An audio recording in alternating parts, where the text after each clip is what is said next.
هل حصل معك هذا الموقف من قبل؟ من قبل فترة الامتحانات تفقد الرغبة بالدراسة وبتبدأ بالمماطلة وتضييع الوقت؟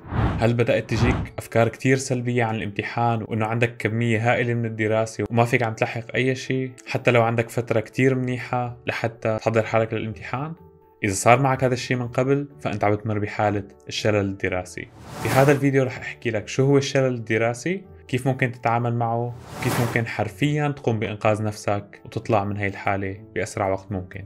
الشلل الدراسي هو مفهوم غير موجود لحد الآن، وهي تسمية أنا أطلقتها على حالة صابت كتير طلاب بالشهور الماضية وصابتني أنا بكتير مراحل مهمة بحياتي، بس للأسف ما كنت واعي فيها من قبل. وأعراضها أنه يكون عندك امتحان أو مشروع كتير مهم لازم تنجزه بوقت قصير، بس أنت بتعمل أي شيء إلا الدراسة والتحضير وعمل الأشياء اللي ممكن تكون مفيدة لهذا الامتحان، بالرغم من أنه أنت نيتك صافية وعندك رغبة كتير كبيرة أنك تحقق نجاح رائع بهذا الامتحان، وخصوصا إذا كان له تأثير مصيري عليك. بس اليوم بمر وبيخلص بدون ما تحقق إنجازات كافية، ولهذا السبب بتفوت بحالة من تأنيب الضمير والقلق والتوتر، وهي الحالة ممكن تستمر لأيام أو أكثر إذا ما تم التعامل معها بشكل صحيح. هاي الحالة ممكن تصير مع أي حدا منا، وممكن تسألوا حالكم إنه شو سبب هاي الحالة وليش عم نعمل هاي التصرفات الغريبة بهاي المرحلة بالذات.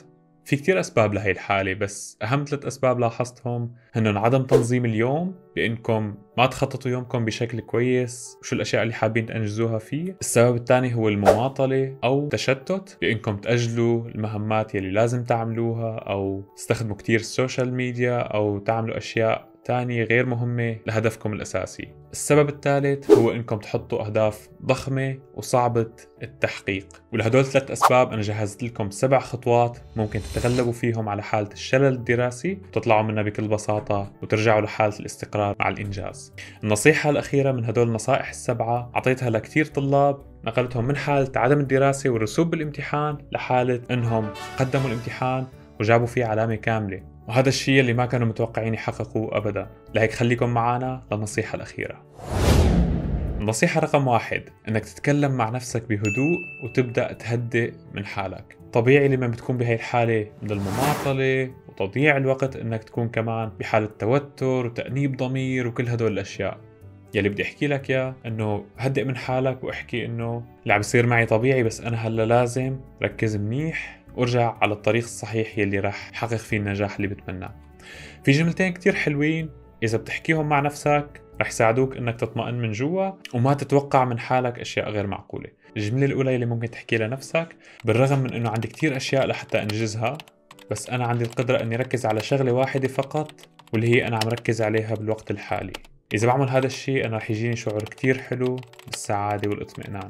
الجملة الثانية: كنت بفضل لو يكون عندي القدرة أني أنجز أكثر بيوم واحد، بس أنا رح أقبل وأرضى بالكمية اللي أنا قادر على إنجازها بيوم واحد فقط. هدول الجملتين رح يخلوك تكون رضيان ويخلوك تكون مطمئن من جوا مع الكمية اللي بتنجزها بشكل يومي. احكوا مع نفسكم دائما بهدوء ولطف، لا تنتقدوا حالكم ولا تكونوا قاسيين مع نفسكم بهيك حالات، وأنا بوعدكم إنه رح تطلعوا من هاي الحالة بأسرع وقت ممكن.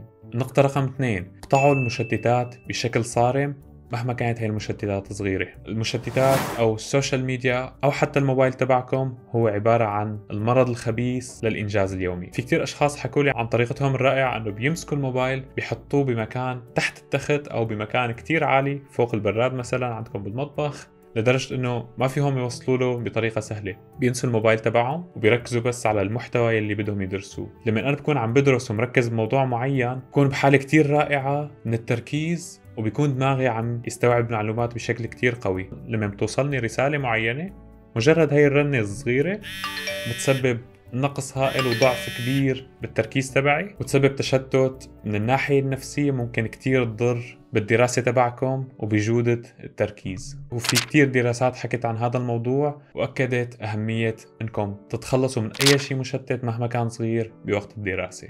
النصيحة رقم 3: إنكم تعيدوا بناء النظام والروتين اليومي تبعكم. ممكن تكونوا من قبل عم تعطوا نفسكم أشياء صعب الواحد يخلصها بيوم واحد، وهذا الشيء ممكن يخليكم تحسوا بالإحباط أو قلة الثقة بالنفس. بس بنصحكم كتير اكتبوا مخطط يومي للأهداف اللي بدكم تخلصوها. حاولوا ترسموا يومكم وتحطوا فترات زمنية معينة، مثلا بدي أدرس المادة رقم 1 بأول 3 ساعات من الصبح، بعدين 3 ساعات للمادة رقم 2، بعدين 4 ساعات للمادة رقم 3، وهيك. خلوا عندكم مدة زمنية، كونوا محددين كتير وانتوا عم تكتبوا هذا الشيء، وصححوا أي شيء ممكن يكون خاطئ بنظامكم اليومي. النصيحة رقم 4 من أهم النصائح واللي خلتني سيطر على الأيام الفوضوية يلي بيكون عندي فيها كتير مهام وضغط بالدراسة، واللي هي إنه تقولوا نعم لشغلة واحدة وتقولوا لا لكل الأشياء الأخرى. بطبيعة الحال ممكن يكون عنا أكثر من مهمة لازم ننجزها بيوم واحد، بس من مجرد إنكم تبدأوا بدراسة المادة رقم 1 ممكن تجيكم أفكار إنه لازم أدرس المادة رقم 2 لأنه في عندي تقصير فيها أكثر، وإذا انتقلتوا لدراسة المادة رقم 2 تجيكم أفكار إنه لازم راجع المادة رقم 3 لأنه الامتحان تبعها أقرب، فلا بتركزوا على المادة اللي أمامكم ولا بتركزوا على المادة الثانية ولا الثالثة.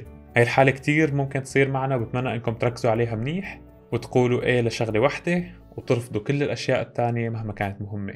ببساطة اختاروا شغلة واحدة بس، واللي هي أكيد رح تكون صح، أنجزوها للأخير وانتقلوا للمهمة اللي بعدها، وكملوا هيك لآخر اليوم.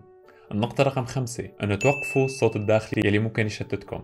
بكتير أحيان لما بتبدأوا الدراسة بتسمعوا صوتكم الداخلي عم يحكي لكم أشياء ممكن تكون سلبية، ممكن تكون أنه تروح على السوبر ماركت لازم تشتري أشياء مهمة، أو تقوم وتنظف البيت، أو تعمل أي شيء تاني غير المهمة يلي بدأت فيها بالوقت الحالي. هذا الشيء كتير طبيعي أنه يصير معنا، وبكتير أحيان وحتى بدون ما نلاحظ بشكل واعي مننفذ الأمر أو مننفذ يلي حكاه الصوت الداخلي تبعنا. يعني ممكن يحكي لنا مثلا أنه افتحوا السوشيال ميديا لمدة 5 دقائق، ما رح يروح كتير من وقتكم وهي مجرد 5 دقائق بالنهاية، فبتمسكوا الموبايل بدون ما تحسوا وبدون ما تناقشوا القصة نهائيا، وبتبدأوا تتصفحوا السوشيال ميديا، بتضيع ساعة ساعتين 3 بدل 5 دقائق وهكذا.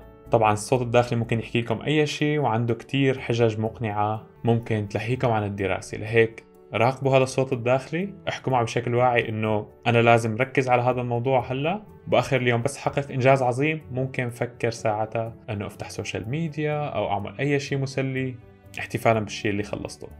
النصيحة رقم 6 هي إنه تسأل حالك شو المهمة أو المهمتين يلي إذا أنجزتهم هلأ بالوقت الحالي رح يروح 80% من التوتر والقلق تبعي.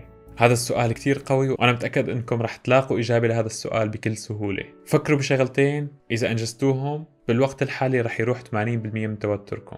تجيبوا ورقة وقلم، اكتبوا هدول الشغلتين على ورقة وارسموا مربع فارغ بأسفل هاي الورقة، ووعدوا نفسكم إذا بتنجزوا هدول المهمتين رح توقعوا بهذا المربع الفارغ ورح تعملوا لنفسكم شيء كتير مدلل وشيء كتير بسبب لكم السعادة. أي شيء بتتمنوه، مثل إنه تشوفوا فيلم كوميدي أو تتابعوا مسلسلكم المفضل، أو حتى أنكم تطلعوا وتلتقوا مع أصدقائكم بآخر اليوم. أي شيء متاح لكم، خصوصا إذا بتنجزوا هذا الإنجاز العظيم واللي هو إنه تخففوا التوتر تبعكم بشكل كتير هائل. النصيحة رقم 7 والأخيرة واللي هي إنه تقسموا المهام الكبيرة لقطع صغيرة. تخيلوا معي هذا المشهد، في عندي امتحان بعد 4 أيام، في عندي 400 صفحة لازم أدرسهم لحتى أكون جاهز لتقديم الامتحان. الدماغ لما بيفكر بال400 صفحة بتصيبوا حالة من الرعب والخوف، بتخليكم تفوتوا مباشرة بحالة الشلل الدراسي، فبتصيروا تفتحوا السوشيال ميديا وما تدرسوا، وبتصيروا تعملوا أي شيء تاني غير إنكم تبدأوا وتنجزوا بهاي 400 صفحة. وهذا الشيء كتير طبيعي إنه يصيب أي حدا فينا، بس كيف ممكن نتعامل معه؟ في طلاب حكوا معي قبل 3 أيام من امتحانهم النهائي كانوا بحالة رعب لدرجة ما عم يفتحوا الكتاب ويدرسوا مادة الامتحان، فحكوا لي إنه نحن بنتمنى إنه ندرس بس ما عم ندرس، كيف ممكن نطلع من هاي الحالة وعنا 400 صفحة؟ لمن الدماغ بيركز على 400 صفحة بيرتعب، لما الدماغ بيركز على شغلة كتير صعبة بيصيبوا حالة رعب. يلي قلت لهم ياه قسموا ال 400 صفحة ل 20 قطعة، هذا الشيء بيعني انه كل قطعة هي عبارة عن 20 صفحة، وحكيت لهم انه لما بتبدأوا دراسة بتركزوا على 20 صفحة وبتنسوا كل الصفحات الثانية، بتصبوا كل تركيزكم انه انا كل يلي بدي اياه بالوقت الحالي هو انه وصل لاخر هاي ال20 صفحة بافضل طريقة ممكنة. والشخص يلي طلب نصيحتي بوقتها اخذ هاي النصيحة وطبقها ورجع لعندي بعد 4 ايام وكتب لي انه قدم الامتحان وجاب فيه العلامة الكاملة، حل كل الاسئلة يلي اجته بالامتحان، ومع هاي الطريقة خلص ال400 صفحة كلياتهم بالايام القليلة المتبقية عنده. فتخيلوا كيف هذا الشخص انتقل من حالة عدم الدراسة والرسوب المحقق لحالة النجاح الساحق بالامتحان. هاي الشغلة فيكم تطبقوها أنتو كمان، إذا كان عندكم امتحان وعندكم ضغط شوي بالوقت، قسموا الكمية الهائلة لقطع صغيرة وركزوا على القطعة الصغيرة الوحدة اللي انتم موجودين فيها، وأنا بوعدكم إنه دماغكم رح يبذل أحسن شي عنده. هدول كانوا 7 نصائح للتعامل مع الشلل الدراسي. احكوا لي بالتعليقات هل صارت معكم هاي الحالة وكيف تعاملتوا معها بهداك الوقت. هل في نصائح تانية ممكن نضيفها على النصائح اللي ذكرناها بالفيديو؟ كتير سعيدني أقرأ تعليقاتكم وشوف رأيكم بهذا الموضوع. إذا عجبكم الفيديو بتمنى أنكم تضغطوا زر اللايك، تشتركوا بالقناة إذا حابين يوصلكم هيك محتوى، وتشاركوا الفيديو مع أصدقائكم لحتى يستفادوا من هاي المعلومات. شكرا كتير للمشاهدة، وأكيد رح أشوفكم بالفيديو القادم. سلام.